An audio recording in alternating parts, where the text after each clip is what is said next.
Hello, मेरा नाम है चंद्रहास। स्टडी स्मार्ट में आपका स्वागत है। आज हम देखेंगे 3 और 4 जुलाई के important current affairs, exam relevant ये करंट अफेयर्स हैं, आपको पता होगा। और अगर आपको इसका पीडीएफ चाहिए तो पीडीएफ आपको मिल जाएगा हमारे टेलीग्राम चैनल पे, वहाँ से आप डाउनलोड कर सकते हैं। और अगर आप एग्ज़ाम की तैयारी कर रहे हैं और इम्पोर्टेंट करंट अफेयर्स पढ़ना चाहते हैं, बेवजह की फालतू की न्यूज़ नहीं पढ़ना चाहते हैं, जिसका एग्ज़ाम से कोई लेना देना नहीं है, तो आप हमारी प्लेलिस्ट को ज़रूर फॉलो करिएगा, जिसमें अभी तक के सारे करंट अफेयर्स आपको मिल जाएंगे। पहला सवाल है कि डिक स्कूफ इनको बनाया गया है प्राइम मिनिस्टर कहाँ का? तो लगभग 7 महीने बाद इलेक्शंस के ये प्राइम मिनिस्टर बने हैं कहाँ के? नीदरलैंड्स के। बी वाला ऑप्शन सही है। एक आपको अगर याद हो, इससे रिलेटेड एक करंट अफेयर मैंने पढ़ाया था। क्या था? नाटो के नए सेक्रेटरी जनरल के बारे में मार्क रुट बनाए गए थे। वो मैंने आपको बताया था, इसलिए कहा जाता है कि अगर आप ध्यान से पढ़ेंगे लगातार तो ज़्यादा अच्छे से करंट अफेयर डाइजेस्ट आपको होते हैं, मतलब याद रहते हैं। तो ये थे इससे पहले नीदरलैंड के प्राइम मिनिस्टर, ये हटे और अब बन गए हैं नाटो के सेक्रेटरी जनरल, और ये बने हैं नीदरलैंड के नए प्राइम मिनिस्टर, जिनको फार राइट साइडेड कहा जाता है, मतलब दक्षिणपंथी ऐसा कहा जा रहा है। अगले सवाल पे चलते हैं। लिखा हुआ union minister Shri ji Kishan Reddy launched Nirman portal. The scheme will provide a support for 1 lakh rupees to eligible dash aspirants. तो एक तो ये याद रखिए कि निर्माण पोर्टल है जिसको लॉन्च किया है जी किशन रेड्डी ने। अब ये जो स्कीम है वो 1 लाख रुपए की फाइनेंशियल असिस्टेंस प्रोवाइड करेगी, लेकिन किसे? तो ये प्रोवाइड करेगी यूपीएससी के जो एस्पिरेंट्स हैं उनको, और उसमें भी प्रीलिम्स वाले नहीं, जिनका प्रीलिम्स निकल गया है और जो मेंस वाले एस्पिरेंट्स हैं उनके लिए ये होगा। और फिर से यहाँ पे फिर से टर्म एंड कंडीशन है कि एलिजिबल यहाँ पे शब्द लिखा हुआ है कि मतलब सब के लिए नहीं है, तो सबको खुश होने की जरूरत ऐसी नहीं रहती कि यूपीएससी प्रीलिम्स निकलेगा अब सरकार की तरफ से 1 लाख रुपए मिलेगा, नहीं। ये एलिजिबल, एलिजिबिलिटी क्राइटेरिया क्या है वो हम समझते हैं। सबसे पहले तो हम निर्माण की जो फुल फॉर्म है वो समझ लेते हैं, क्योंकि फुल फॉर्म एग्जाम में पूछी जाती हैं। Noble initiative for rewarding mains aspirant for national civil services examination, ये इसकी फुल फॉर्म है। आसान है याद रखना। CSR इनिशिएटिव है या स्कीम है, किसके द्वारा है ये बहुत इंपॉर्टेंट है। किसने लॉन्च करी? कोल इंडिया लिमिटेड ने इसे लॉन्च किया है। तो इनकी CSR इनिशिएटिव है for meritorious youth of its operating districts. मतलब कि ये जो स्कीम है केवल कोल इंडिया जिन ऑपरेटिंग डिस्ट्रिक्ट्स में, लगभग 39 जो डिस्ट्रिक्ट्स हैं जिनमें कोल इंडिया ऑपरेट करती है, केवल उन्हीं के परमानेंट निवासियों के लिए है, और जो प्रिलिमिनरी एग्ज़ाम पास कर लेते हैं।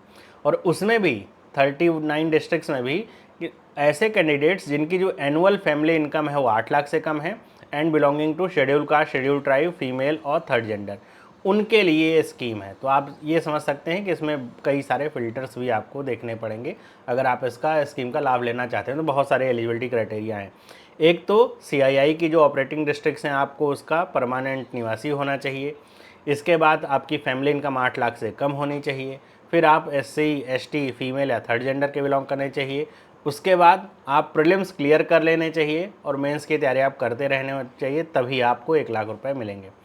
तो ये यहाँ पे ये सारी चीज़ें खैर यहाँ पे लिखी हुई हैं, आप देख सकते हैं। आगे बढ़ते हैं। लिखा है मिनिस्ट्री ऑफ डिफेंस, MOD का मतलब मिनिस्ट्री ऑफ डिफेंस, इसने एक MOU साइन किया हुआ है किसके साथ, किसके लिए? To setup testing facilities in unmanned aerial system, electronic warfare और इलेक्ट्रो ऑप्टिक्स डोमेन में। कहाँ पर? तो ये MOD ने जो MOU साइन किया है 3 टेस्टिंग फैसिलिटीज़ के लिए ये साइन किया गया है। ये कहाँ पे इस्टेब्लिश होंगे? डी वाला ऑप्शन, तमिलनाडु में। ये एक गवर्नमेंट की स्कीम निकाली गई है, 2020 से चल रही है, उसके अंतर्गत ये 3 टेस्टिंग फैसिलिटी सेटअप करी जा रही हैं तमिलनाडु में। इसमें थोड़ी डिटेल समझते हैं। यहाँ पे लिखा है 3 state of the art testing facility in Chennai under Tamil Nadu defence industrial corridor. इसको शॉर्ट में अगर हम देखें तो TNDIC ऐसे भी लिख सकते हैं। तो तमिलनाडु डिफेंस इंडस्ट्रियल कॉरिडोर के अंतर्गत ये तीनों फैसिलिटी इस्टेब्लिश करी जा रही है। कहाँ पे? तमिलनाडु में, चेन्नई में। लिखा गया है कि ये कौन सी, मैं स्कीम की वो जो बात कर रहा था, under defence testing infrastructure scheme. तो डिफेंस टेस्टिंग इंफ्रास्ट्रक्चर स्कीम नाम से आप समझ सकते हैं कि जितने भी प्रोडक्ट मेक इन इंडिया के तहत बनाए जाते हैं या हमारे यहाँ यूजेबल हैं डिफेंस के लिए, तो उनकी टेस्टिंग के लिए इस तरह के सेंटर्स खोले जा रहे हैं। तो DTIS स्कीम स्टार्ट हुई तो 2020 में, उसके तहत खोले गए हैं। इसमें टोटल 7 टेस्टिंग फैसिलिटीज़ को अप्रूव किया गया था इसके तहत। With the outlay of 400 crore rupees के साथ इसको लॉन्च किया गया था DTIS को। और ये जो 7 फैसिलिटीज़ हैं इसमें से 4 तमिलनाडु में हैं और 3 कहाँ पे हैं, उत्तर प्रदेश में। तो 4 में से जो 3 हैं वो तो ओपन हो चुकी हैं, 3 उत्तर प्रदेश में भी ओपन होंगी। और इसका जो आउटले है क्या बताया गया, with an outlay of 400 crore DTIS was launch by Raksha Mantri Rajnath Singh in May 2020 to set up state of the art testing facilities in collaboration with private industry and central and state government partnership. मतलब ये total governmental नहीं, government की नहीं है। इसमें जो funding का scenario है, जान लीजिए कि इसमें जो गवर्नमेंट फंडिंग देती है वो 75% है और जो प्राइवेट एंटिटी जो भी यहाँ पे आती है, प्राइवेट एंटिटी, उसकी जो फंडिंग होगी वो 25% होने वाली रहती है इस तरह की फैसिलिटीज़ में। अगले क्वेश्चन पे आते हैं। लिखा हुआ है government of India and dash sign $170 million loan to strengthen pandemic preparedness and response. तो किसके साथ गवर्नमेंट ऑफ इंडिया ने साइन किया है? $170 मिलियन का ये पॉलिसी बेस्ड लोन है, ये साइन किया है। तो ये साइन किया ADB के साथ, है ना। सी वाला ऑप्शन ध्यान रखिएगा किसके लिए है। तो ये जो हमारा हेल्थ इंफ्रास्ट्रक्चर है ना, जैसे पेंडेमिक वगैरह की स्थिति आई थी, कोविड वगैरह की, तो ऐसे जो पेंडेमिक आती है उससे मजबूत, उसके लिए मजबूती से तैयार रहे हमारा सिस्टम, उसके लिए इसको साइन किया गया है। यहाँ पर अगर हम बात करें, जैसे मैंने कहा कि ये पॉलिसी बेस्ड लोन है to consolidate and strengthen India's health system preparedness and response capacity to future pandemics. और ये जो पॉलिसी बेस्ड लोन है, सरकार की जो पॉलिसियाँ हैं हेल्थ को लेकर, जैसे नेशनल हेल्थ पॉलिसी 2017, प्रधानमंत्री Ayushman Bharat health infrastructure mission और नेशनल वन हेल्थ मिशन, इन तीनों पे जो पॉलिसी बनेंगी उसको ये फॉलो करेगा जो लोन यहाँ पे मतलब इंडिया ले रहा है। ADB की फॉर्म की बात करें तो एशियन डेवलपमेंट बैंक है। हेडक्वार्टर इसका कहाँ पे? मेट्रो मनीला में है, फिलीपींस में। और इसके प्रेसिडेंट कौन है? मसात्सुगो अस्कावा इसके प्रेसिडेंट हैं, है ना। आगे बढ़ते हैं, अगला सवाल। इंडियन आर्मी का जो कंटिजेंट है वो डिपार्ट किया है for the 30th edition of India Thailand joint military exercise है। तो इंडिया थाईलैंड की एक्सरसाइज है, तो मैंने बता दिया। आपको बताना है इस एक्सरसाइज का नाम क्या है। तो इसका नाम है मैत्री। डी वाला ऑप्शन इसका सही। मैत्री का आप हिंदी में शब्द अर्थ समझ सकते हैं, मित्रता से होता है। तो ये मैत्री एक्सरसाइज इंडिया और थाईलैंड के बीच में जॉइंट मिलिट्री एक्सरसाइज है। जैसे मैं शक्ति और गरुणा की बात करूं तो शक्ति, वैसे अगर देख, शक्ति क्या है? फ्रांस के बीच में होती है, इंडिया और फ्रांस के बीच में होती है।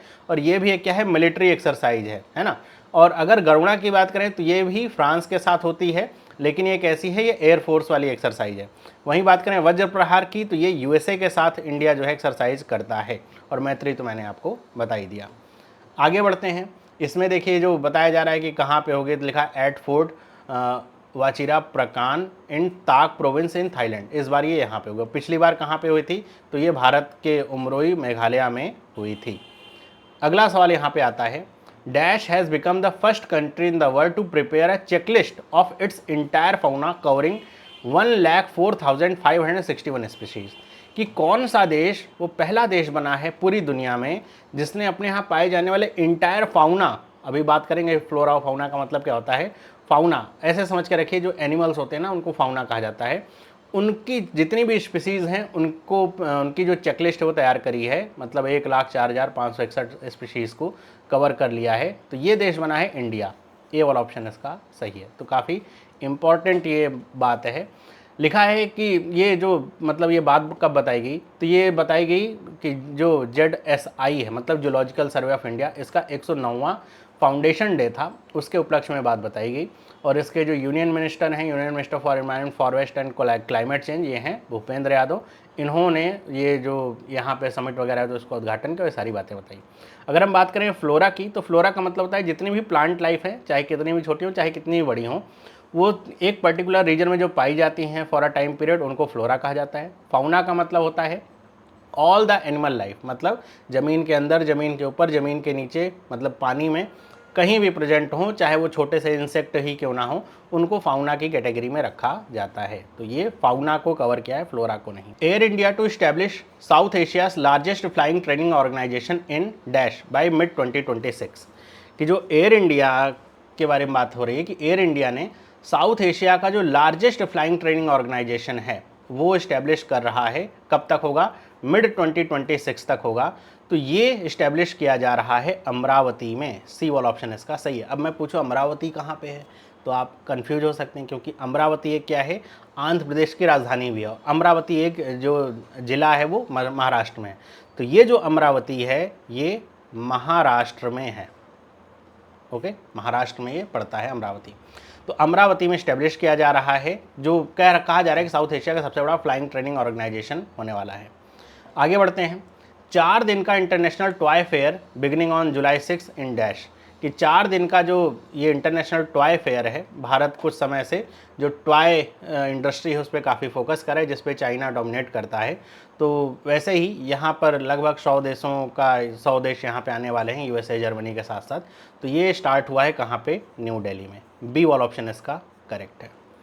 अगला सवाल लिखा था, Indian navy has joined the world largest naval military war game dash in हवाई, कि इंडियन नेवी ने जो दुनिया का सबसे बड़ा नेवल मिलिट्री मतलब नेवी की एक्सरसाइज है वो हवाई में जो स्टार्ट हुई है इसको ज्वाइन किया है। इसका नाम क्या है, तो इसका नाम है रिमपैक। बी वाला ऑप्शन इसका करेक्ट है। तो रिमपैक दुनिया की सबसे बड़ी नेवल मिलिट्री वॉर गेम है, और इस बार इसमें चाइना को इंक्लूड नहीं किया है। यूएसए ने कहा है कि वो नियम वगैरह इंटरनेशनल मानते नहीं, इस वजह से। वहीं पे अगर हम कॉर्पेट की बात करें तो ये किसके किसके बीच में होता है, ये भी नेवल एक्सरसाइज है, इंडिया और थाईलैंड के बीच में ये होता है कॉर्पेट। वहीं मालाबार की हम बात करें तो मालाबार होता है इंडिया, यूएसए और जापान के बीच में, मतलब 3 देश इसमें होते हैं, इंडिया, यूएसए और जापान के बीच में। ये भी एक नेवल एक्सरसाइज है जो कि होती है। आपको बताना है वरुणा एक्सरसाइज किसके किसके बीच में होती है, अगर आपको पता है तो कमेंट करके बताइएगा। आगे बढ़ते हैं। अगर हम रिम पैक की बात करें तो रिम पैक का मतलब क्या होता है, लिखा है the rim of the Pacific exercise का फुल फॉर्म है। इसमें इंडियन नेवी ने अपना जो फ्रंट लाइन वॉरशिप है आईएनएस शिवालिक, एक स्टेल्थ जो यहाँ पे वॉरशिप है, इसको लेकर के गया है इंडियन नेवी। और इस बार का पता है हवाई में हो रहा है, ये भी याद रखना है। और इस बार इस एक्सरसाइज में 29 नेशंस इन्वॉल्व हैं। अगर हम रिमपैक की बात करें तो ये 1971 में बिगन हुआ था, और हर 2 साल पे ये एक्सरसाइज होती है, जिसमें एक नहीं कई सारे देश भाग लेते हैं। आगे बढ़ते हैं। लिखा हुआ dash has unveiled a web based digital business loan solution name MSME Sahaj in to end digital invoice financing. तो अगर हम बात करें एमएसएमई सहज की, किसने लॉन्च किया है, तो ये लॉन्च किया गया है एसबीआई के द्वारा। डी वाला ऑप्शन सही है। और है क्या, आपको जैसे दिख रहा है, web based digital business loan solution है। मतलब कि ऑनलाइन ही अगर आपको लोन वगैरह लेना है तो बहुत 15 मिनट में आपको लोन मिल जाएगा। लेकिन किसे मिलेगा, तो एमएसएमई को मिलेगा। एमएसएमई में भी किसे मिलेगा, तो लिखा है एसबीआई कस्टमर कैन, जो एसबीआई के customer can avail finance against their GST registered sales invoice of up to 1 lakh in less than 15 minute. मतलब देखिए होता क्या है, एमएसएमई इसको लेकर के ऐसे समझिए, एमएसएमईज की मैंने एक जो नई डेफिनेशन है वो भी आप लोगों को बता रखी है, पिछले करंट अफेयर में आप देखेंगे। पता होना चाहिए किसको हम मीडियम कहते हैं, किसको माइक्रो कहते हैं, किसे स्मॉल कहते हैं। तो एमएसएमईज जैसे कोई ऑर्डर हुआ, मान लीजिए उनका ऑर्डर हुआ 5 करोड़ रुपए का, तो उन्होंने ऑर्डर डिलीवर कर दिया और 5 करोड़ रुपए की सेल्स इनवॉइस उन्होंने जनरेट कर दी, लेकिन पैसा उन्हें अभी नहीं मिला है। पैसे की जो बात है वो मतलब सामने वाले की तरफ कहा जा रहा है कि उनको 15 दिन का 20 दिन का समय दिया जाए, वो इतने दिन में पैसा देंगे, तो आप दे देते हैं। जनरली ऐसा होता रहता है बिजनेस में। लेकिन अगर आपको इमीडिएट फंड की नीड है, आपके पास ऑलरेडी 5 करोड़ रुपए आने वाले हैं, लेकिन वो 30 दिन में आने वाले हैं और आपको अभी 10 दिन में ज़रूरत है, तब आप क्या करते हैं, इस इनवाइस के बिहाफ पे आप एसबीआई जैसे ये संस्था है, तो इसमें अगर आपको मान लीजिए, अब इसमें खैर मैंने 5 करोड़ रुपए लिया हुआ है, इसमें केवल 1 लाख रुपए तक आप जो है इसमें जो लोन है वो ले सकते हैं, कि आपको अगर ज़रूरत है तो आप 1 लाख रुपए तक का लोन इस इनवाइस के बिहाफ पे ले सकते हैं। कि मतलब ये रहेगा कि अच्छा ये पैसे तो इनको मिलने ही वाले हैं, और वो जो इनवाइस है वो 15 मिनट में इनवाइस के बेसिस पे, और आपकी जो क्रेडिट हिस्ट्री वगैरह होगी, एसबीआई के कस्टमर होंगे तो उनको पता रहेगा, उसके आधार पे आपको ये लोन मिल जाएगा। लिखा गया है it aims to provide on tap short term credit for working capital needs to MSME. वही मैंने बताया कि वर्किंग कैपिटल के लिए अगर ज़रूरत है शॉर्ट टर्म के लिए 10-15 दिन के लिए, तो उसमें ये काम आएगा। एसबीआई के नए चेयरमैन बने हैं, ये भी न्यूज़ इंपॉर्टेंट है। वर्तमान में अभी तो दिनेश कुमार खारा ही हैं, लेकिन अब ये अगले चेयरमैन कौन हैं, तो ये हैं CS सेट्टी।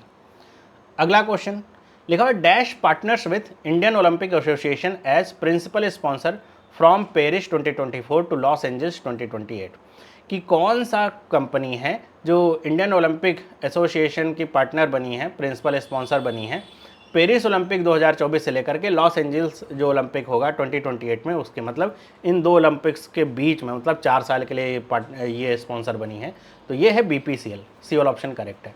अब BPCL की अगर बात करें तो इसका नाम है भारत पेट्रोलियम कॉर्पोरेशन लिमिटेड। ये एक महारत्ना PSU है और second largest Indian oil marketing company है ये। इसके CMD कौन है? तो ये हैं जी कृष्ण कुमार। अगला सवाल, IMF ने रिलीज़ किया है artificial intelligence preparedness index and India को उसमें रैंक क्या मिली है? तो ये जो AI प्रिपेयर्डनेस इंडेक्स है, इसमें इंडिया को मिली है 72nd रैंक, मतलब 72वीं रैंक प्राप्त हुई है। मतलब अगर देखा जाए तो काफ़ी पीछे है इंडिया इसमें AI प्रिपेयर्डनेस में, अपने पड़ोसियों की तुलना में जैसे बांग्लादेश, श्रीलंका, इन सबसे तो आगे ही है। लेकिन चाइना की अगर हम बात करें तो चाइना इसमें आगे है, चाइना को 31st रैंक इसमें प्राप्त हुई है। अगर हम इस इंडेक्स की बात करें तो ये जनरली 3 कैटेगरीज़ में कंट्रीज़ को डिवाइड करा है। एक तो है एडवांस इकॉनमी, फिर है इमर्जिंग मार्केट इकॉनमी, फिर है लो इनकम कंट्री LIC, और ये टोटल 174 इकॉनमीज़ को ग्लोबली ट्रैक करता है AI रेडीनेस के लिए। मतलब कौन सा देश कितना AI को अडॉप्ट कर रहा है उसको लेकर के सारी चीज़ें होती हैं। इंडिया को जो इसमें स्कोर मिला है वो मिला है 0.49 की रेटिंग मिली है, और इंडिया है इमर्जिंग मार्केट इकॉनमी के अंतर्गत।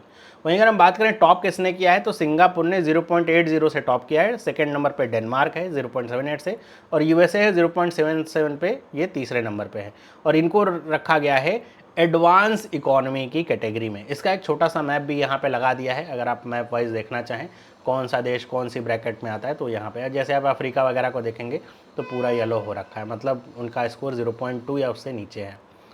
अगला सवाल लिखा है कि टीम ऑफ रिसर्चर्स हैं कहाँ के ZSI की, जैसा अभी मैंने आपको बताया जूलॉजिकल सर्वे ऑफ इंडिया की, उन्होंने रिकॉर्ड की नई species of forest dwelling horn frog in, कि जो मतलब जंगल में पाए जाने वाला हॉर्न फ्रॉग मतलब सींग वाला जो मेढक है उसकी खोज करी है। ये कहाँ पे करी है? तो ये करी है अरुणाचल प्रदेश में। B वाला ऑप्शन इसका क्या है? करेक्ट है। ध्यान रखिएगा अरुणाचल प्रदेश में। और अगर हम बात करें इसके नाम की तो इसको नाम रखा गया है जीनोफायरस अपाटानी। अपातनी जो है वो कम्युनिटी है वहाँ के अरुणाचल प्रदेश की, जिन मतलब जो फॉरेस्ट कंजर्वेशन वगैरह में इनका बहुत योगदान होता है, तो उन्हीं के नाम पे इसका नाम रखा गया है। और ये कहाँ पे रिकॉर्ड करेगा? फ्रॉम टैले वाइल्ड लाइफ सेंचुरी से इसको रिकॉर्ड किया, जिसकी एक फोटो आपको यहाँ पे शेयर कर दी है मैंने, आप देख सकते हैं। Next, weapon system school inaugurate किया गया है air chief marshal VR Chaudhary के द्वारा, जो कि chief of the air staff हैं। आपको पता होगा कहाँ पे होगा, ये बेगमपेट हैदराबाद में वेपन स्कूल है।